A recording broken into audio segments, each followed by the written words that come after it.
Hello government toll free, कैसे हैं आप लोग। उम्मीद करते हैं सभी अच्छे होंगे। जैसे कि आप सभी को पता है कि हम लोग इकाई 1 यानी 8 क्लास का जो ज्योग्राफी चल रहा है उसमें इकाई 1 को पूरी तरह से कंप्लीट पढ़ चुके हैं लोग। आज हम लोग इकाई 2 यानी इकाई 2 जिस चैप्टर का नाम है भारतीय कृषि, उसको डिटेल में पढ़ा जाएगा। इतना बात याद रखिएगा, इस चैप्टर से बहुत सारे क्वेश्चन एग्जाम में पूछे गए हैं। जैसे बीपीएससी टियर 2 में सीधे इस चैप्टर से क्वेश्चन था, आप सभी को मैं प्रूफ दिखा भी दूंगा। और बहुत जल्द भी हो सकता है कल आप लोग का टियर 2 का ज्योग्राफी के जितने भी 40 क्वेश्चन जो आए हुए थे वो कहाँ से पूछे गए, फुल एनालिसिस वीडियो उसका मैं लाने वाला हूँ। इसलिए लाऊंगा ताकि आपको पता चल जाए कि टियर 2 और टियर 3 ये दोनों जो एग्ज़ाम हुए कहाँ से क्वेश्चन पूछ रहे हैं। 1 में तो हालांकि क्वेश्चन बहुत ज़्यादा डिफिकल्ट था, वो कुछ एक्स्ट्रा लेवल का पूछ दिया था, ठीक है। अभी जो है इसका सिलेबस फिक्स कर दिया है और मतलब एक्सेप्टेड जगह से क्वेश्चन पूछ रहा है, वो पता चल गया है, इन लोग का तोड़ पता चल गया है। तो अगर आप उसका भी वीडियो देख लेते हैं टियर 2 जो कल मैं डालूंगा कि कहाँ से क्वेश्चन पूछा है, तो काफ़ी ज़्यादा आपको हेल्पफुल होगा, आपके लिए बहुत ज़्यादा फायदेमंद होगा और बहुत सारी चीज़ें आपको डाउट क्लियर हो जाएगी, ठीक है।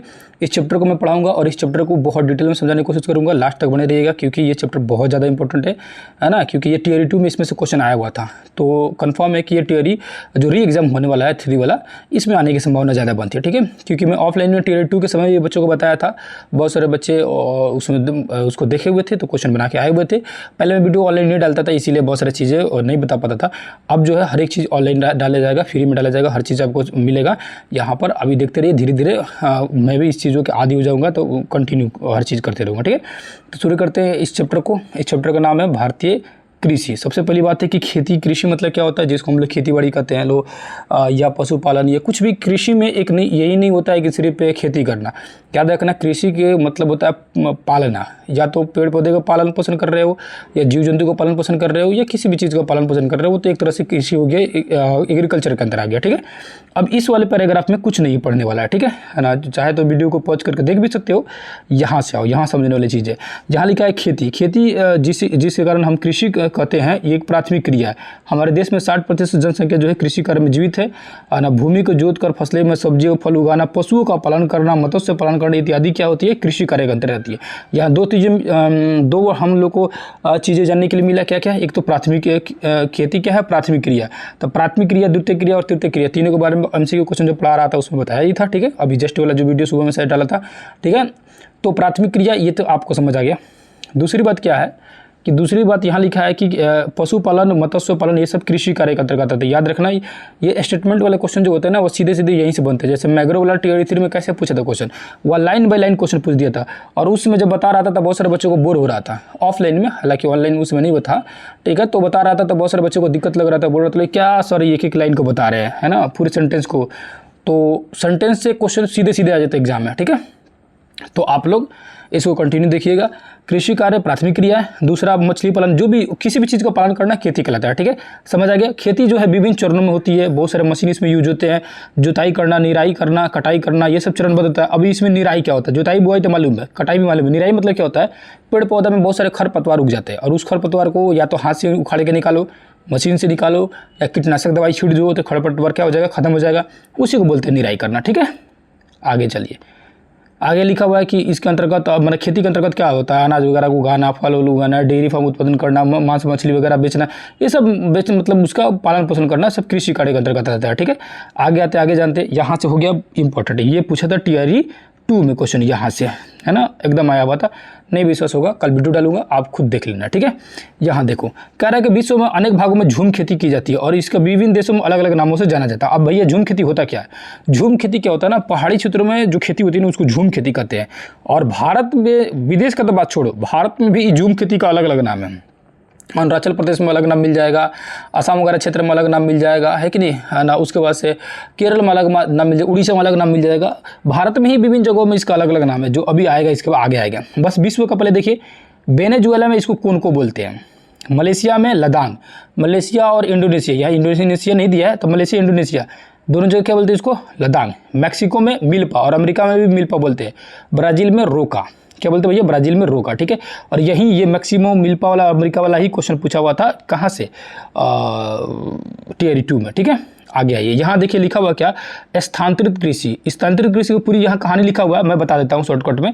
स्थानांतरित कृषि मतलब क्या होता है, स्थान बदल बदल के खेती करना। होता क्या है कि मान के चलो कि ये हम लोग का ज़मीन हो गया, ठीक है, ये हो गया हम लोग की ज़मीन, ठीक है, और इस ज़मीन पर खेती वगैरह आदमी कर रहा है, और ये बगल में एक ज़मीन हो गया, ठीक है। तो होता क्या है ना कि जब ये ज़मीन धीरे धीरे उपजाऊपन खत्म होने लगता है, तो यहाँ के लोग क्या करते हैं, इस ज़मीन को छोड़ के बगल में आ जाते हैं और यहाँ खेती करना शुरू करते हैं। तो यहाँ से छोड़ के यहाँ पर आए तो ये नहीं कि सीधे सीधे आ गए, करते क्या है, इस वाले जो जगह था यहाँ आने से पहले क्या करते हैं, जैसे फसल काट लिए तो फसल के नीचे छोटे छोटे जो जड़ बचा हुआ है, बहुत सारे खरपतवार उगे हुए हैं, उस सब में आग लगा देते हैं, आग लगा के पूरी तरह से जला के साफ कर देते हैं।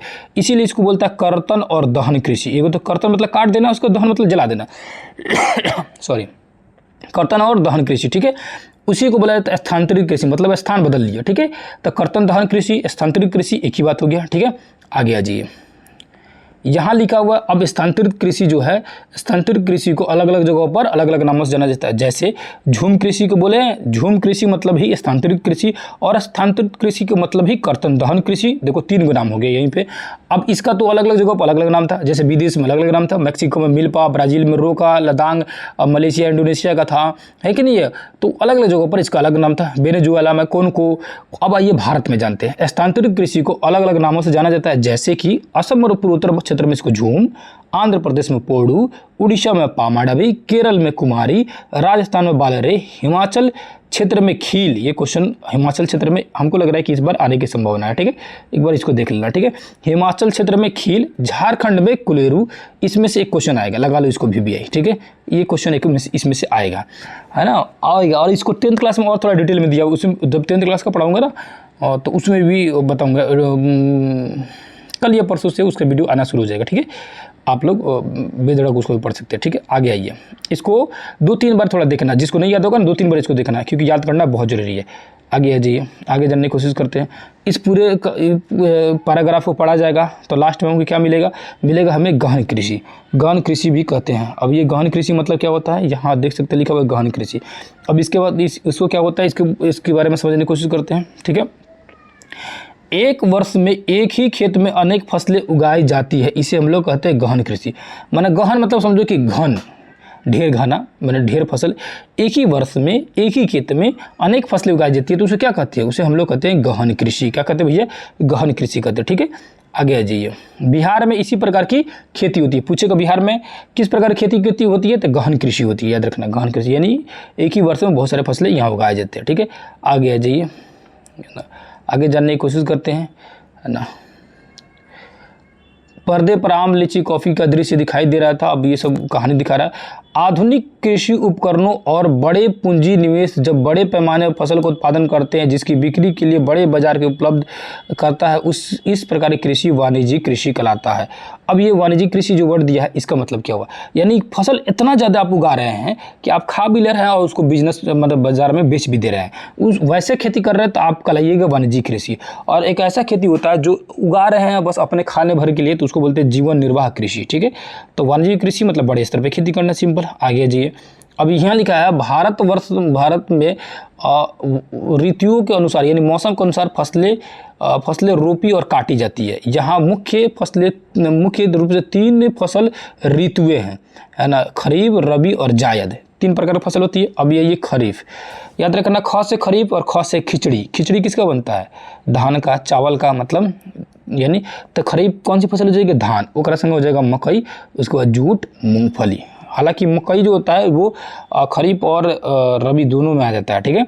आगे आ जाइए, तो खरीफ क्या होता है, खरीफ कौन कौन सी फसलें, इसमें क्या क्या चीज़ें याद रखना है, तो इसमें ये 2 चीज़ें याद रखना है। एक तो मानसून आने के साथ अर्थात जून जुलाई में बोया जाता है। बोया कब जाता है, जून जुलाई में। और काट कब लेंगे, अक्टूबर नवंबर में। अब ध्यान समझो, इसको याद करने का तरीका क्या है। खिचड़ी अमूमन लोग नहीं बोलता है, खिचड़ी ठंडा होता है और रोटी थोड़ा गर्म होता है। जो फसल ठंडा होगा ना, वो देखना वो ठंडा के दिन में काटा जाएगा। जैसे आम गर्म होता है ना, तो आम गर्मी के दिन में आम गर्मी के दिन में हमें मिलता है। लीची गर्म होता है तो गर्मी के दिन में मिलता है। चावल ठंडा होता है तो ठंडा के दिन में मिलता है, बोने से मतलब नहीं है, काटने से मैं बता रहा हूँ, जो आपको मिल जाएगा। तो अक्टूबर नवंबर जो होता है, ये मौसम जो होता है अक्टूबर नवंबर, ये क्या होता है, ठंडा मौसम होता है। तो ठंडे के मौसम में काट रहे हैं किसको, धान को, मकई को, जूट को, मूंगफली को, ठीक है। बोए कब थे, गर्मी में बोए थे और ठंडी में काट रहे थे, जून जुलाई में बोए थे, ठीक है। अब ये रबी फसल, रबी फसल क्या होता है, ठंडा में बोइएगा और गर्मी में काटिएगा। कब गर्मी में, मार्च अप्रैल हो जाए, अभी के महीना में गेहूँ कटा रहा है, ठीक है, बहुत सारी जगह कटा भी चुका है, ठीक है। तो मार्च अप्रैल में काट लिया जाता है, अक्टूबर नवंबर में बोया जाता है रबी फसल। क्यों, गर्म फसल है ना, गर्मी के दिन में हम लोग को काटने के लिए मिल जाता है कि नहीं है। आगे आ जाइए, है ना। इसमें तापमान और जल की आवश्यकता खरीफ की अपेक्षा क्या होती है, कम होती है। मतलब इसको, है ना, जल कम चाहिए, जल क्या चाहिए, कम चाहिए, क्योंकि ठंडा के दिन में बोया जाता है, उतना पानी इसको जरूरत नहीं होता। और वही खरीफ जो होता है, इसको पानी भरपूर चाहिए, क्योंकि ये गर्मी के दिन में बोया जाता है और जस्ट जून जुलाई के समय बरसात का मौसम रहता है, तो पानी इसको हचड़ के चाहिए, है ना। चाहिए क्या, इसको मजबूरी है, पानी अपने आप इसको मिलते रहता है कि नहीं। आगे जाइए, रबी फसल में कौन सा हो जाएगा, तो याद रखना, र से रबी, र से रोटी। रोटी किससे बनेगा, तो गेहूँ का, चना का, मटर का, मसूर का, जौ इत्यादि, मतलब सबका रोटी नहीं बनेगा, कहने का मतलब कि गेहूं का बनता है, अमूमन यही क्वेश्चन पूछता है। तो रबी रोटी, गेहूं से रोटी बनेगा, चना से रोटी बनेगा, मटर वगैरह, ये सारी चीज़ें क्या आता है, मटर, मसूर, जौ, ये सब क्या आता है, रबी फसलें में आती है, ठीक है, याद रखना। आगे आने की कोशिश करते हैं। अब ये खरीफ और रबी जान गए, और बीच में होता है जायद फसल। खरीफ और रबी के बीच, अर्थात गर्मी के मौसम में जो फसलें बोई जाती है उसको बोलते हैं जायद फसल। अब गर्मी का मौसम कब बोला जाता है, अभी देख लो कि अप्रैल में, यानी अब हम लोग काट लिए गेहूँ, और जून जुलाई में बोएंगे लोग क्या, धान। तो बीच में क्या करेंगे लोग, जो मई, अप्रैल के बाद मई हो गया, जून हो गया, जुलाई में ना फिर बोएंगे लोग धान के लिए, ठीक है। तो बीच में 2-3 महीने जो बच रहा है उसमें क्या करेंगे, तो जायद फसल को उपजाते हैं। अब जायद फसल क्या होता है भैया, तरबूज, ककड़ी, खीरा, ये सब्जी वगैरह जो होती है वो जायद फसल के अंतर्गत आता है, ठीक है। आगे जानने की कोशिश करते हैं, आगे जाइए, ठीक है। जनसंख्या के अनुसार अपना खेती हम लोग का बदलते जाता है, जैसे जनसंख्या बढ़ेगी वैसे ही खेती वगैरह भी चेंज होते जाएगा, ठीक है। आगे आइए, आगे जानने की कोशिश करते हैं। यहाँ पर अब यहाँ देखेंगे तो भागों में बांटा गया, क्या भागों में बांटा गया, उपयोगिता के आधार पर फसलों को भागों में 5 भागों में बांटा गया। तो क्वेश्चन पूछेगा उपयोगिता के आधार पर फसलों कितने भागों में बांटा गया, 5 भाग। उपयोगिता मतलब जिसका उपयोग करते हैं, पहला खाद्य फसलें, दूसरा रसेदार, तीसरा पेय पदार्थ, चौथा बागवानी, पांचवा व्यापारिक फसलें। तो नाम से ही बहुत सारी चीज़ें आपको समझ आ रहा होगा। जैसे लिखा हुआ खाद्य फसलें, तो खाने वाला फसल, गेहूँ, धान, गेहूँ, चना, मूंग, मटर, अरहर, ज्वार, बाजरा, रागी, मकई इत्यादि। ये ज्वार, बाजरा, रागी, ये मड़ुआ आदि जो है मोटे अनाज के अंतर्गत आते हैं, है ना। इसको कम उपजाऊ भूमि और अल्प वर्षा वाले क्षेत्र में होते हैं, यानी कि रेगिस्तान, राजस्थान वगैरह क्षेत्रों में ज्वार, बाजरा, जौ, मकई, रागी, मड़ुआ, ये सब चीज़ की खेती ज़्यादा होती है। खाद्य फसलें मतलब खाने वाले फसलें, समझ आ गया। वे फसलें जिन्हें किसानों द्वारा भोजन संबंधी आवश्यकताओं की पूर्ति करने के लिए किया जाता है, मतलब खाने के लिए किया जाता है, ठीक है। जैसे चना वगैरह, अरहर, मसूर, मटर इत्यादि है। बिहार के टाल क्षेत्र में, यहाँ देखो बातें में क्वेश्चन मिल गया, बिहार के टाल क्षेत्र में दलहन की फसल खूब होती है। अब देखो टाल क्षेत्र, जो बच्चे जानते होंगे पता होगा, जो नहीं जानते होगा ध्यान से देखो। बिहार के बीचों बीच से निकली गंगा नदी, और गंगा नदी से किनारे सटा हुआ है ये पटना के जो क्षेत्र है ना, यहाँ पर, या समझो कि गंगा किनारे वाले जितने भी क्षेत्र है ना, दोनों तरफ में जो मिट्टी, नदी द्वारा जो मिट्टी बनी हुई है, जलोढ़ मिट्टी जो बनी हुई है खादर टाइप की, उसको हम लोग बोलते हैं लोग टाल क्षेत्र। क्या बोलते हैं लोग, टाल क्षेत्र बोलते हैं। और इस टाल क्षेत्र में दलहन की खेती खूब होती है। सिंपल समझो, पटना में दलहन की खेती अच्छा खासा होता है, ठीक है। उसको टाल क्षेत्र बोले या पटना बोले, बात एक ही हुआ, ठीक है। आगे जानने की कोशिश करते हैं। अब छोटे बीज वाले सरसों, तिल, अलसी, सूरजमुखी है, जबकि बड़े बीज वाले सोयाबीन और नारियल है। अब ये क्या है भैया, तो छोटा छोटा बिया वाला जो होता है तिलहन की वैसी फसलें जिनके बीज काम में लाए जाते हैं, यानी जिसके बीज से तेल निकाला जाता है। जैसे सरसों का खेती होता है, तिल का, अलसी का, सूरजमुखी का, ये सब का क्या तेल निकाला जाता है, ठीक है। तो ये छोटे छोटे बीज वाले। अब बड़का बीज वाला सोयाबीन और नारियल का तेल निकाला जाता है, सोयाबीन का, इसका भी यहाँ पर कुछ क्षेत्रों में किया जाता है, ठीक है। नारियल की फसलें मुख्यतः क्या होता है, दक्षिण भारत और डेल्टाई क्षेत्र समुद्री इलाकों में खूब होती है, जबकि सरसों राजस्थान, उत्तर प्रदेश, हरियाणा, पंजाब, सोयाबीन मध्य मध्य प्रदेश महाराष्ट्र में खूब उगाया जाता है। तो याद रखना, सरसों के बाद नाम आएगा तो राजस्थान, उत्तर प्रदेश, हरियाणा, पंजाब चल जाएगा। सोयाबीन नाम आएगा तो मध्य प्रदेश महाराष्ट्र में चल जाइएगा। नारियल नाम आएगा तो दक्षिण भारत और डेल्टाई क्षेत्र में चला जाएगा। ठीक है, अब ये यहाँ ये चार्ट बना हुआ है, बहुत इंपॉर्टेंट चार्ट बना हुआ है, ठीक ठाक है, इंपॉर्टेंट है ना। धान के लिए कितनी औसम तापमान चाहिए, तो देखो धान के लिए तापमान जो है 25 से 10 डिग्री है ना, 25 से ऊपर चाहिए। यानी कि धान के दिन में क्योंकि ठंडी का मौसम रहता है तो तापमान थोड़ा ज़्यादा चाहिए हम लोग को, है ना। ठंडी धीरे धीरे बढ़ता ही जाता है ना। बारिश जो होता है इसको ज़्यादा चाहिए, क्योंकि ज़्यादा क्या चाहिए, बारिश होबे करता है यहाँ पर। चिकनी मिट्टी, दोमट मिट्टी होनी चाहिए। गेहूँ के लिए क्या होना चाहिए, तापमान कम होना चाहिए, क्योंकि ये तो पूरी तरह से प्योर ठंडा में रहता है कि नहीं है। ठंडा के दिन में बोया जाता है, गर्मी के दिन में इसको काटा जाता है कि नहीं है। तो इसको प्योर ठंडा रहता है तो भाई तापमान इसको क्यों नहीं, तापमान कम चाहिए, क्या कम रहबे करता है कि नहीं, मतलब कम तापमान में ये हो जाता है। बारिश भी उस समय नहीं होता, सिंपल है कि नहीं। ज्वार जो होता है अधिक तापमान वाला एरिया में होता है, कम वर्षा वाले एरिया में रहता है। ठीक है, लाल पीली दोमट मिट्टी सब में हो जाता है। बाजरा उसी तरह सेम बात हो गया। ठीक है, आगे आएगी। अब ये रेशेदार फसल के बारे में कहानी जानते हैं। रेशेदार फसल किसे बोलते हैं, रेशेदार फसल मतलब होता है ना जना से रेशा निकलता है, समझो कि धागा निकलता हो। ठीक है, उसको रेशेदार फसल बोलते हैं। धागा निकलेगा, उस धागा से कपड़ा बनेगा, जैसे कि कपास हो गया, जूट हो गया, ये सब क्या रेशेदार फसल के अंतर्गत आते हैं। ठीक है ना, जैसे क्या लिखा हुआ है, कपास और जूट ये प्रमुख रेशेदार फसलें आते हैं। कपास का पौधा जो होता है काली मिट्टी में होता है, ये सबको पता ही है, 5 से 100 सेंटीमीटर वर्षा। लेकिन यहाँ के साथ 210 दिन पाला रहित दिन खुले धूप की आवश्यकता होती है।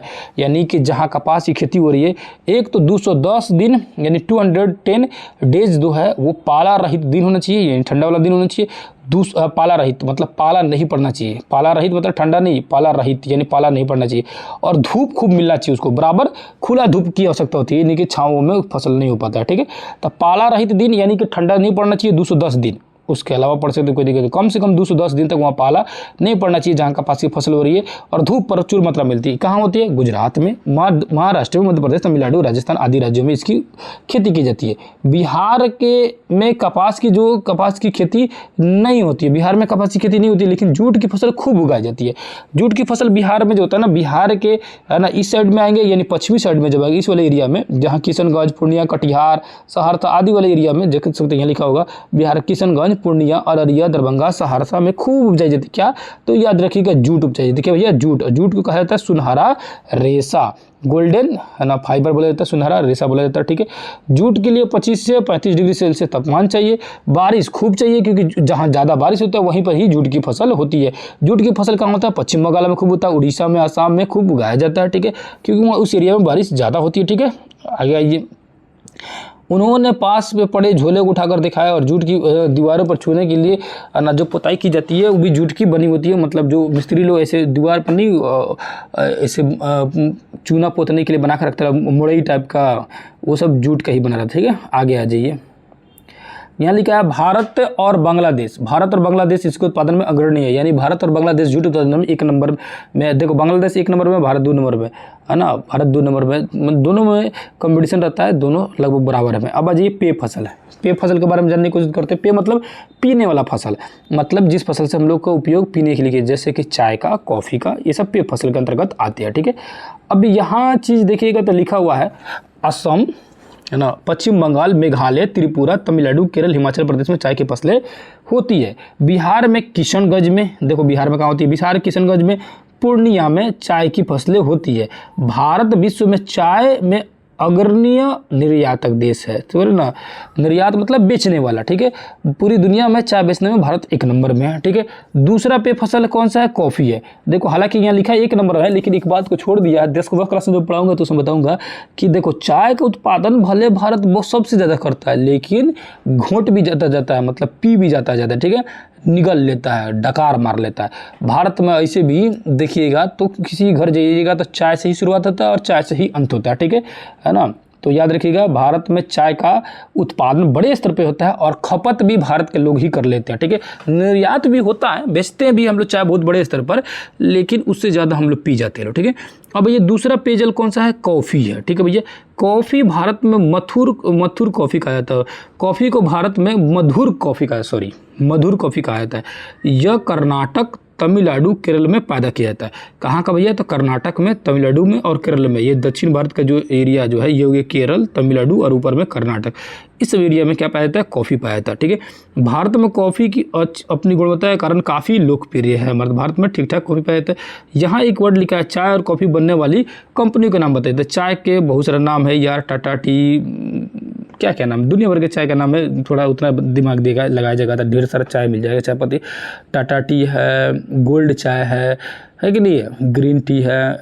उसके बाद से कॉफ़ी बेचने वाला कंपनी का नाम तो नेस्ले, तो मेरा है ना ठीक ठाक है, नेस्ले फेवरेट था, है ना। मैक्सिमम मैं नेस्ले वाला कॉफ़ी पीते रहता हूँ। उसके बाद से और भी कंपनी का कॉफ़ी मिल जाएगा। ठीक है, अब आइए बागवानी फसलें। बागवान मतलब बगीचा वाला, तो केला का बगीचा होता है, आम का, लीची का, ये सब का क्या होता है? बगीचा होता है कि नहीं होता है? सब्जियों का बगीचा होता है, बाग बगीचा होता है। ठीक है, तो ये सब क्या है? बागवानी फसलों के अंतर्गत आते हैं। ठीक है ना, शादी ब्याह अवसरों में इसका उपयोग वगैरह किया जाता है। अब आइए ना, अब यहाँ एक वर्ड लिखा हुआ है, देखिए बागवानी फसलों में, याद रखिए यहाँ लिखा हुआ है ना, लिखा हुआ कि सब्जियों की मांग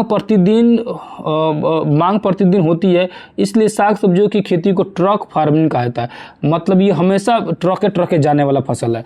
डेली बागवानी फसलें जो होती है जिसमें साग सब्जियों का उत्पादन जो होता है, इसका मांग प्रतिदिन बढ़ते जा रहा है और लोग हमेशा डेली मांग रहा है। इसे थोड़ी है कि आज सब्जी चल गया तो एक महीने बाद आएगा, एक महीने बाद सब डेली सब्जी आता है, नया सब्जी आता है, तो हर एक दो दिन पर ट्रक जाता है। इसीलिए इसको क्या बोलते हैं? ट्रक फार्मिंग बोला जाता है। मतलब ये कंटिन्यू इसमें गाड़ी चलते रहता है। अब ये व्यापारिक फसलें, ठीक है, व्यापारिक फसलें मतलब बड़े स्तर पर जो फसल की जाती है जिसका उद्देश्य सिर्फ बेचने के लिए, जैसे रबड़, तो खाइएगा थोड़ी, बेचबे कीजिएगा। मखाना बेचिएगा, थोड़ा बहुत खाइएगा। तंबाकू बेचबे कीजिएगा, मतलब कि इसको बेचने के उद्देश्य से खेती कर रहे, ठीक है ना। उसके बाद मिर्च, गन्ना, ये सब क्या है? व्यापारिक फसलें के अंतर्गत आता है। ठीक है, रबड़ को छोड़कर बाकी सारी फसलें बिहार में बहुलता में पाई जाती है ना। यानी कि रबड़ छोड़ दे तो क्या है ना, रबड़ को छोड़ देते तो क्या हो जाएगा? मखाना, तंबाकू, मिर्च, गन्ना, ये सब बिहार में अच्छा खासा पाया जाता है। ठीक है, ये फसलें कच्चे माल के पर काम करती है, जैसे बीड़ी, सिगरेट, चीनी, टायर, है ना, उद्योग इन्हीं फसलों पर आधारित है। जैसे चीनी कसी से, गन्ना से, है ना, सिगरेट वगैरह, बीड़ी वगैरह, ये सब तंबाकू वगैरह से बनाया जाता है, रबड़ वगैरह से टायर बनाया जाता है। ठीक है, बिहार में चीनी के कई मिलें हैं। ठीक है, आगे जानने की कोशिश करते हैं। यहाँ लिखा हुआ कहा है ना, कृषि को प्रभावित करने वाले कारक। अब कृषि को कौन, यानी खेती को कौन कौन प्रभावित करता है भैया? तो पहले वर्षा की निर्भरता, यानी कि अगर मान के चलो खेती खूब बढ़िया कर दिया, बारिश नहीं हो रहा है ना, उस एरिया में पानी की कमी हो जाएगा तो क्या हो जाएगा? फसल बर्बाद हो जाएगा। बिहार में अधिकतर जो खेती होता है ना वो सब मानसून पर आधारित होता है। मतलब मानसून मतलब होता है बारिश पर। खेतों की छोटे आकार होना। अब मान के चलो आप खेती करना चाहते हैं और आपके पास हो 1 कट्ठा जमीन, 1 कट्ठा तो ठीक ही ठाक हो गया, तो वो बहुत सारे लोगों के लिए 1 धुर जमीन हो, क्या खेती कीजिएगा?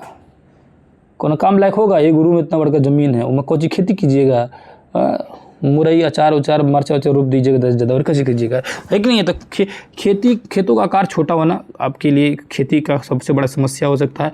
भूमि का असमान वितरण। अब मान के चलिए आपके पास ज़मीन है ढेर सारा, लेकिन कहीं इतना सा है, इतना सा है, इतना सा है, इतना सा है, इतना सा है, कहीं इतना सा है, इतना सा, और इस सब मिला के एक ही जगह बड़का रहता तो आसान होता खेती करना, है कि नहीं है? तो असमान जगह वितरण। उसके बाद कृषि ऋण। ऋण मतलब होता है कर्जा।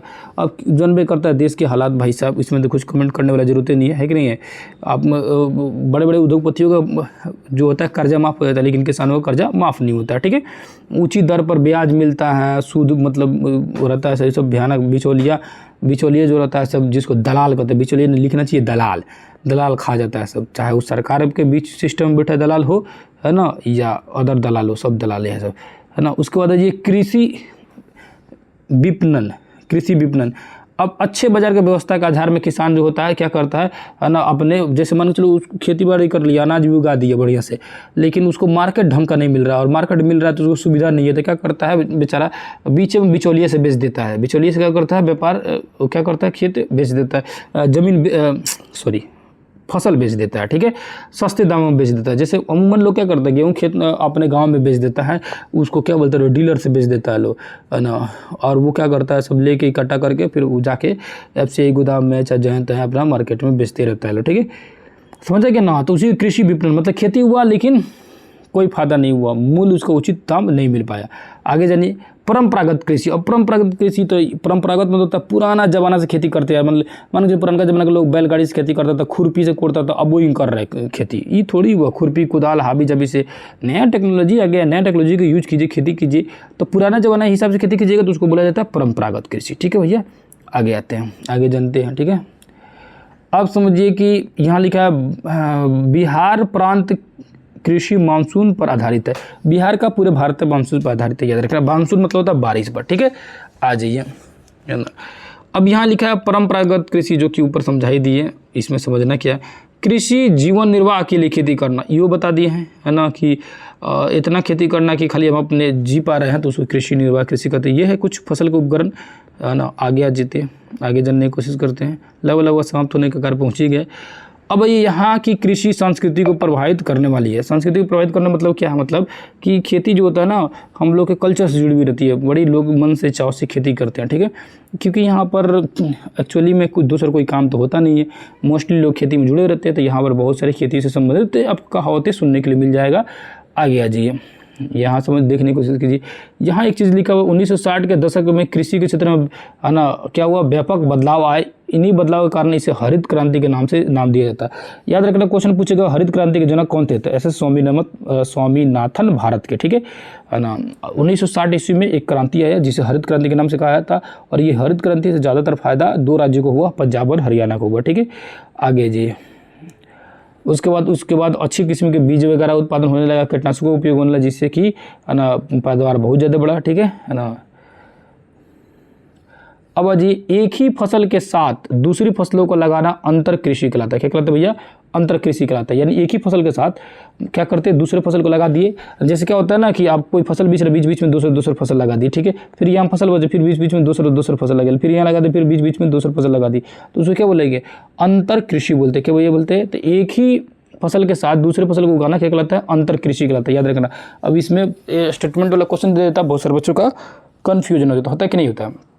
जैसे गेहूं के साथ क्या होता है भैया, गेहूं के साथ सरसों बो दिए, आलू के साथ बकुली बो दिए। बकुली मतलब वो चना होता है जो, है ना, मूली सरसों आदि एक के साथ उपजा दिए आलू के संग संग। ठीक है ना, तो एक ही साथ बहुत सारे फसल उगा जाना क्या कहलाता है, अंतर कृषि कहलाता है। ठीक है, या मिश्रित कृषि जिसे हम लोग बोलते लोग। तो एक्चुअली मिश्रित कृषि और अंतर कृषि में थोड़ी सी अंतर हो जाती है। ठीक है, आगे जाइए। पंजाब हरियाणा उत्तर प्रदेश वगैरह क्षेत्रों में सबसे बड़े वैज्ञानिक कृषि उपकरणों का उपयोग होता है। मतलब इस क्षेत्र में थोड़ा बड़े स्तर पर खेती करती है, तो जितने भी टेक्नोलॉजी का उसका उपयोग खूब करते हैं। ठीक है, आगे जाइए, है ना।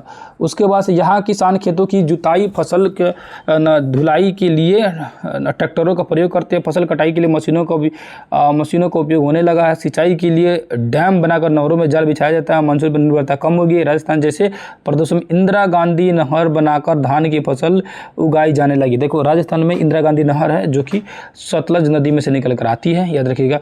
प्राकृतिक अपवादों रक्षा के लिए बने फसलों को बीमा की प्रावधान है। कम ब्याज और बैंक सहायता आदि बहुत सारी उपाय हैं। ठीक है ना।